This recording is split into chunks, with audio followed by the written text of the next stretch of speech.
It was just a normal day for a beloved fishing guide here in Gardiner on his routine walk up Jardine Road. That's when he fell and hit his head.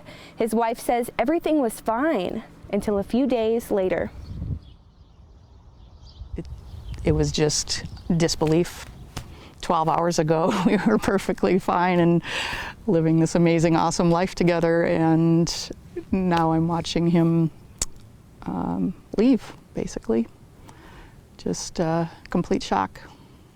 Jill James and Chris Okonek met each other while working in Oregon. Neither of us looking for each other, looking for anything, but there we were. Jill and Chris took off traveling together, seeking adventure and finding easy companionship in each other.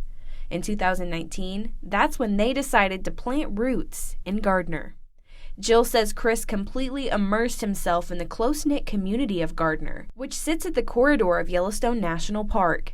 In the summertime, he was a fishing guide at Yellowstone's Bridge Bay Marina. In the winter, he was a snow coach driver. And on his downtime, he could be seen in his bright orange jacket, taking a hike up the Jardine Road.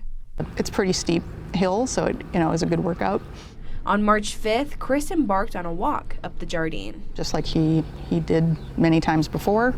That's when he hit a slick spot on the hill, causing him to fall backward. Kind of hit the back of the base of his neck, his arm, back. Jill says the only thing he really mentioned was having a sore neck. So we looked up what to do, put some ice on it.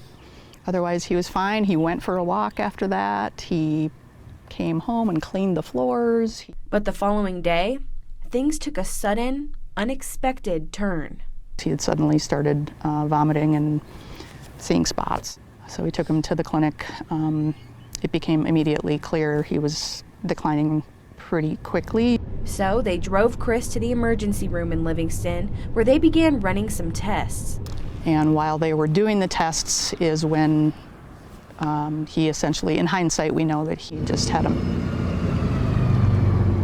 a devastating stroke, is what they call it. Doctors informed Jill that Chris had damaged both vertebral arteries, which run through the spinal column in the neck to provide blood to the brain and spine. The blood that had built up in those damaged arteries essentially clotted and killed him. Now, Jill is left to grieve this loss that she never saw coming. This was both of our dream life, We shared so much. Sort of unfathomable to me to think about being here without him. I know Jill meant a lot to him, and everybody saw that. He was always just a little bit happier on Monday morning when he had spent the whole weekend with her, so. Gregor Woodruff worked as a fishing guide alongside Chris. They spent many hours together, not just working and casting lines, he says, but talking and enjoying each other's company. When you're in your middle 20s, middle 30s, whatever it is, you don't maybe realize it at the time, but you're looking for advice from people in the next phase of life, and he had lived the life that I hope to live one day. I think his spirit and the memory of him will live on with people here. That big smiley face, his kindness. And his friend Gregor agrees. Chris is going to feel whatever happens this summer on the lake. I know, speaking for myself, that I'll remember a lot of the things that he shared. In Gardiner, Jolisa Lee, MTN News.